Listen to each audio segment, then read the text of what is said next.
When I grew up, we were introduced to lots of sports, but it was just in my blood, I guess. So after my accident, I just wanted to keep on doing it. So it's very much a family affair. The benefit from sport is huge. You can just carry on doing the things you did before your accident, so it's kind of like, why wouldn't you? You've got to try and help people that are less fortunate and just as excited about life as you are. So I love giving back and getting disabled people active and all the benefits that sport has to offer. I'm Tiffiney. I am T7 paraplegic. My husband, Chris, is a quadriplegic, and my son, Jack, has an intellectual disability. I have a daughter too, and she's in Melbourne, and she has no disability. So life for her is also interesting, growing up with the three of us.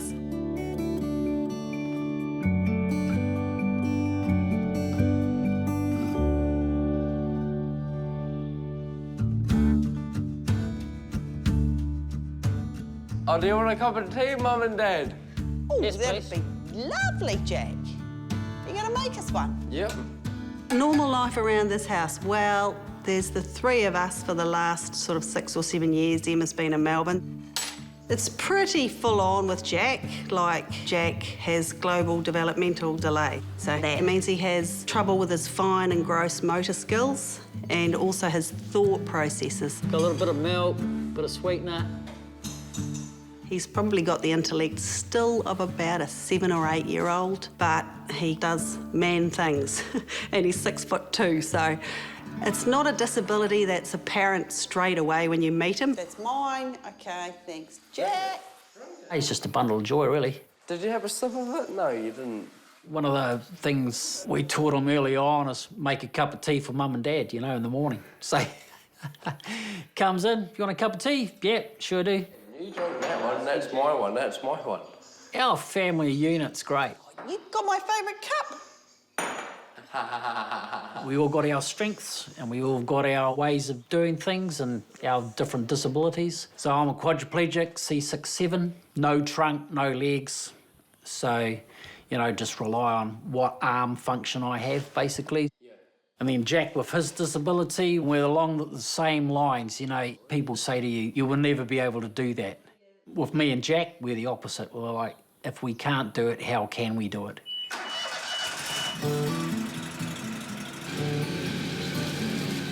Jobs I just do around the house is basic stuff, just do lawns, gardening sometimes. I help Mum and Dad with the gardening, get a cup of teas in the morning.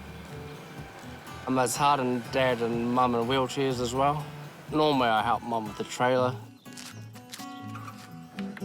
He's strong and strapping, and he'll get our wheelchairs in and out of the car. He'll stack the trailer. It's not like a normal child that would be in your home that would go, oh, no, I don't want to do that for you. He gets out there and actually helps. You couldn't do without him, really. He's just one in a million, really. Hi, hon. Hello, how are you going? I'm good, I'm good. You good? Yes. Did you see that house I sent you this morning? Yeah. I'm looking forward to Emma coming home. She's been in Melbourne, but she wants to move home. She's just finished her job, so it's a good time. I've had a look at a couple of houses and we'll set her up with a mortgage. So the one I sent you this morning's in Fairfield. Okay. Mum's always been pretty positive. She never really dwelled on the fact that she had her accident. She just kind of got on with her life, which was pretty admirable. I mean, a lot of people, it's a bit of a setback, but she was just like, well, this is how it is, so I just have to make the most of it, and that's exactly what she did. Rather than, it's going to be a huge change. There's wheelchairs, it's Jack, but I didn't really know any different because when you're just surrounded by it all the time, it doesn't really come across your mind until you hang out with your friends and then maybe go to their house and see how their siblings and parents act. Like, I have a pretty unique family. Auctions on the 16th. Auctions are so... Stream it for me. They're exciting. I kind of filled the gaps for a while, just helping out around the house mainly. The fact is I could do it faster, so I'd saved him a lot of time when I wasn't around. But Jack's great. He's filled my gap, and now I have to watch him just like, oh, Jack, I feel you, man.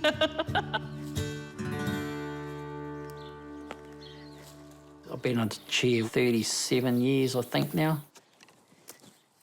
I was a passenger in a car that had a big crash when I was 19, and I'm what you call a complete spinal cord injury. It's not damaged slightly, it's completely severed. Tiff's T7, so quite a lot further down than me. He's a good balancer for me, so I can be off pretty impulsive. So every weekend I've got a bike race, just about. So I've got to get you set up on your new carbon fibre bike. I want to do this and that. And he'll try anything with me, and I guess being with someone in a wheelchair is togetherness, really. And then it needs to be altered. If it needs to be altered, I'll take it to my mate. Every day is full up. From the time we get up to the time we go to bed, it's still on. Parapet surfing on Saturday with Jack. It's figuring out what we're doing the next day as well and what's coming up for the next week or the next month. And then next week, your family's coming. Forward planning is always a good thing, especially for us, you know. Things take a little bit more time, I'm going to say, rather than you can't do anything. You can do it, but it takes time. I got into water ski racing through my brother Guy. Bit of adrenaline, going 70 miles an hour behind a boat with a helmet, and you're positioned like this. And I did that for a couple of years, and I was racing at the time. One particular day, a boat went through the course and left a big boat wake, and so I just pretty much came off. I remember hanging in the water, basically. I knew something bad had happened, but I didn't quite know the extent of it. The best comparison would be like a limp piece of lettuce, because you can't move the bottom half. That left me as a T7 paraplegic, mid-level thoracic. So I don't really have any abs. I can sort of lean forward to a certain point, and then that's about it. Don't hug the ball, come on. Oh, yes! For basketball and tennis, I haven't got any abdominals, so I wear a strap just so it gives me a bit more core strength. And we've all got our different disabilities. Jack plays a bit of wheelchair basketball with Chris. Right, I'll do a little bit of defence, defence, defence. After my accident, I remember a lot of people being a lot more concerned than me. I was just going through what I was going through. One of the things that I do remember feeling was, I didn't have any friends in wheelchairs before. Why would I hang out with disabled people now? But that soon changed, because the camaraderie and the things you learn from other people in wheelchairs is huge. Hence, I got into a little bit of sport, met all the people playing wheelchair basketball, wheelchair rugby.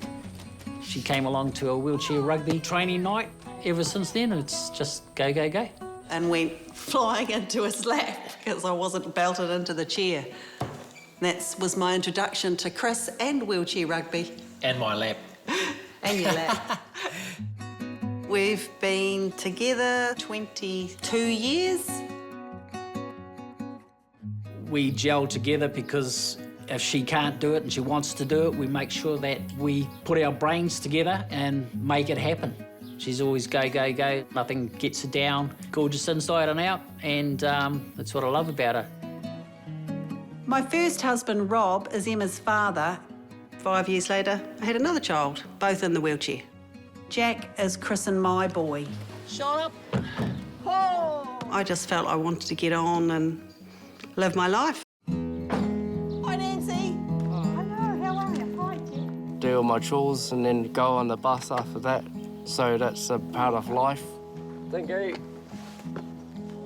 For Jack's schooling, that was a bit difficult to start off with, but we found Hamilton North School. See you, Mum. See you, Dad. See you, Jacko.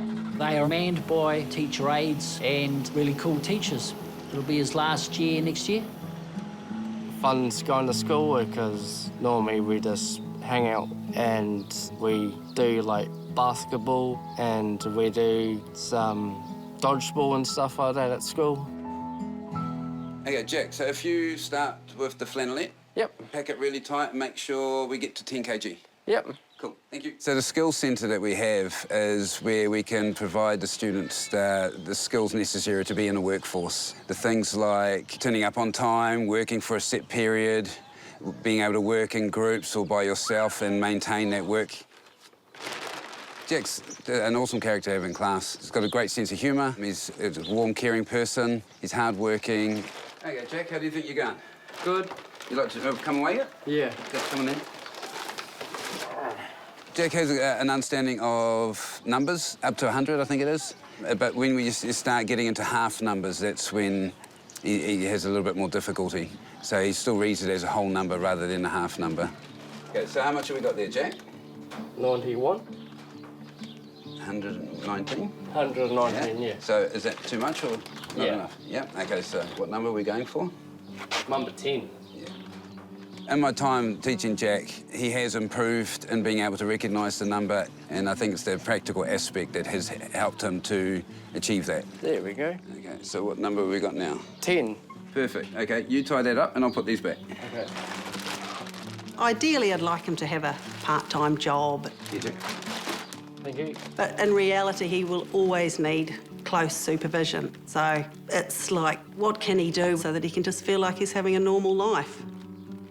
I'm starting a job soon, doing welding and stuff like that, so I'm going to be a mechanic. There you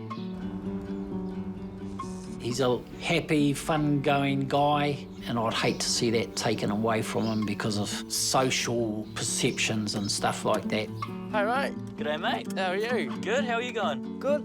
You have a good day? Yes. Yeah? So, job, family, good people looking after him and his little social network. Yeah, that's what I want for him moving forward. What do you want to do next week?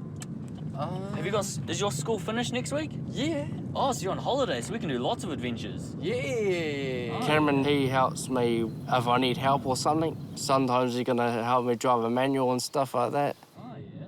We found Cam through student job search, and he's been amazing. Thinking we should go and climb Mount Te Araha. Oh, yeah, we should do that. Get to the top of that mountain. So he's like Jack's support worker, but he's become a family friend. Will it be tiring? Probably a little bit. But that's good, eh? Does it hurt your legs? Not as much as the one we did last week. Cameron will help Jack do things that we can't do, like go up the Hakaramatas. Do stuff.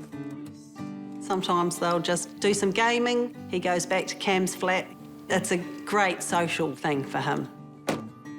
Grab my dogs. Just a real good atmosphere for Jack to get out of life with just me, Chris and Jack.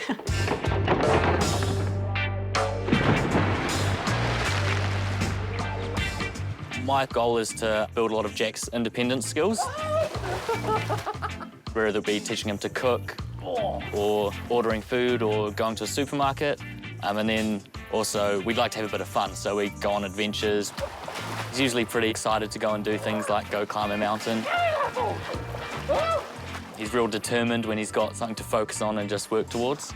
You feeling fit enough to do it? Yes. So yeah, it's not too much about motivating, it's just sort of about being a support person for him while he's doing stuff. I'm faster than you, boy! He's so free in everything he does. He's never afraid of judgment from anybody, and I think the average person can learn quite a lot from Jack, just the way he approaches life. I'm playing with you. Come on, mate! Mate! Yeah! He's so slow! I love tennis, particularly because you can play with able-bodied people. You can play with your family, you can play till you're blimmin' 90. It's not hard on your body, especially when you're wheeling around. Oh, I see a lefty too. Yeah, another lefty! The only difference is 2 bounces. Take it easy. If you're in the wheelchair, you can have 2 bounces. Go, Mum, go! That just gives you a little bit more time to get there and prepare for your shot. One of the proudest achievements that I would have reached through sport would be representing New Zealand at the 2004 Paralympics. It was an amazing experience playing tennis against a Chinese girl. She smoked me off the court. Oops, sorry, Cam. Oh, that was your shot, Mum. I didn't think that was They're coming back. yours. Tennis is pretty cutthroat. There's no consolation plate at the Paralympics. Once you're out, you're out. Tiff Sporting's achievements speak for themselves, really. She goes about life and training full on. We don't use the word around here as inspirational. It's more of you just got to go and do it. Ready? Yep. Oh, that's nice.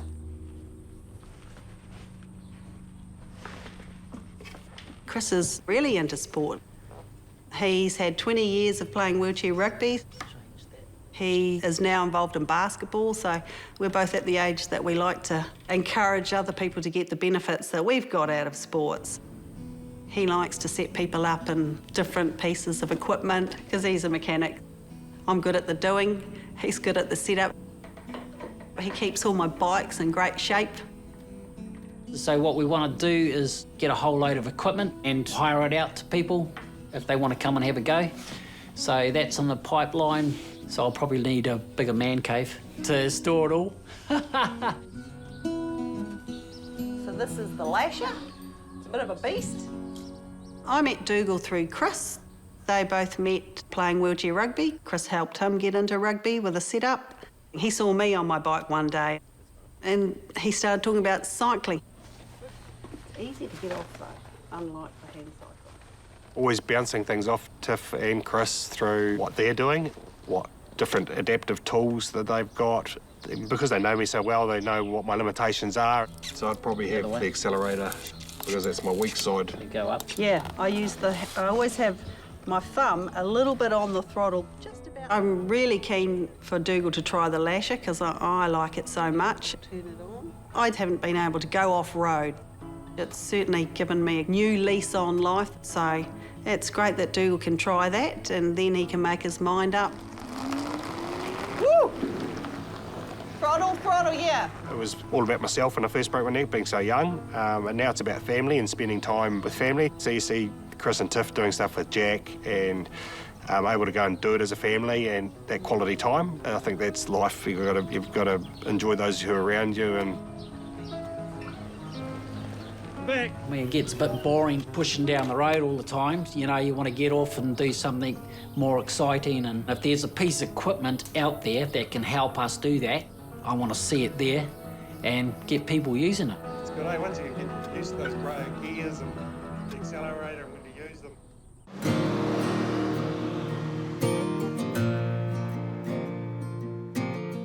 Dad first started the Perry Foundation many years ago with a personal contribution of $100,000 and the family trust has grown from there.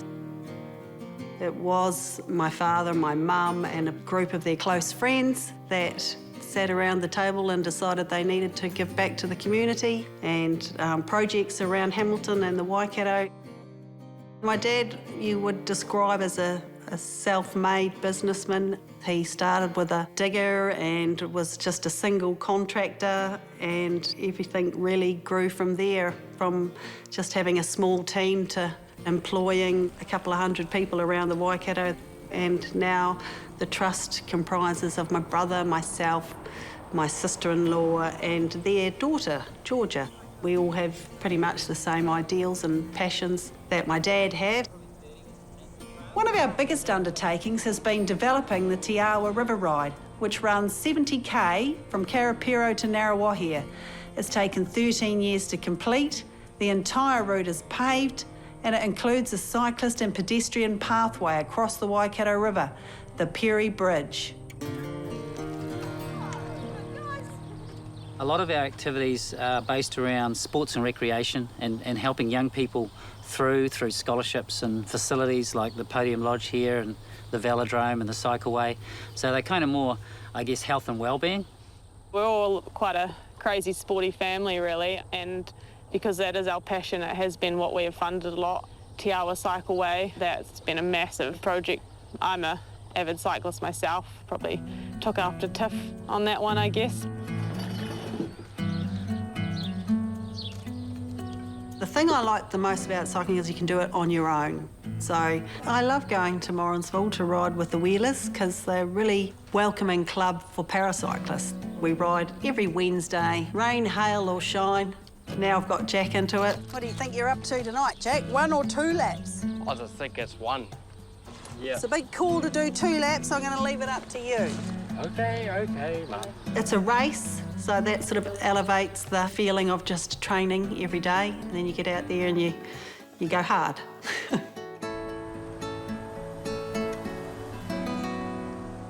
I just like racing and stuff like that. So I could pass my mum pretty quickly on my bike.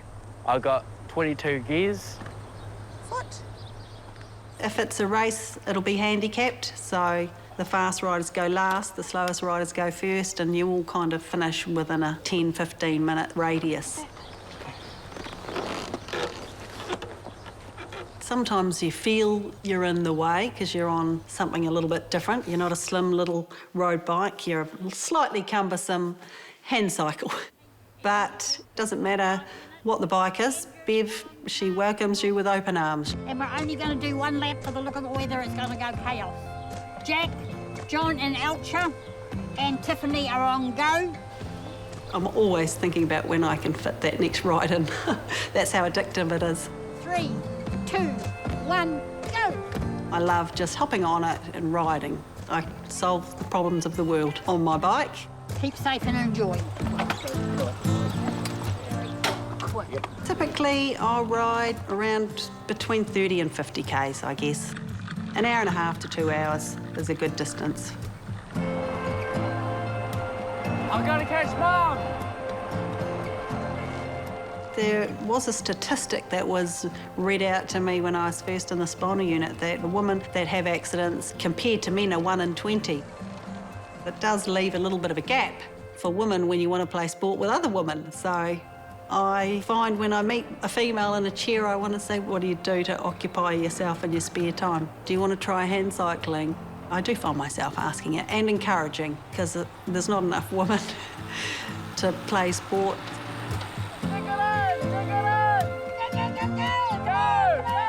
That was hard because there was a lot of hills. That was pretty good. I passed my mum. Being disabled, I've probably had one of the best lives you could have. Who knows what I would have been doing if I was able-bodied roaming around. And so if I can help other people in any way to get the feeling and the satisfaction that I've achieved in my life, then I'll do it. Andrew, you took official fastest time. Tiffany was 53 dead, and Elcha was 58.59. Thanks, everyone. It's great that you all welcome Jack and I along. He did a PB tonight, Jack, I think. Yeah! Very good, Jack. That was fun.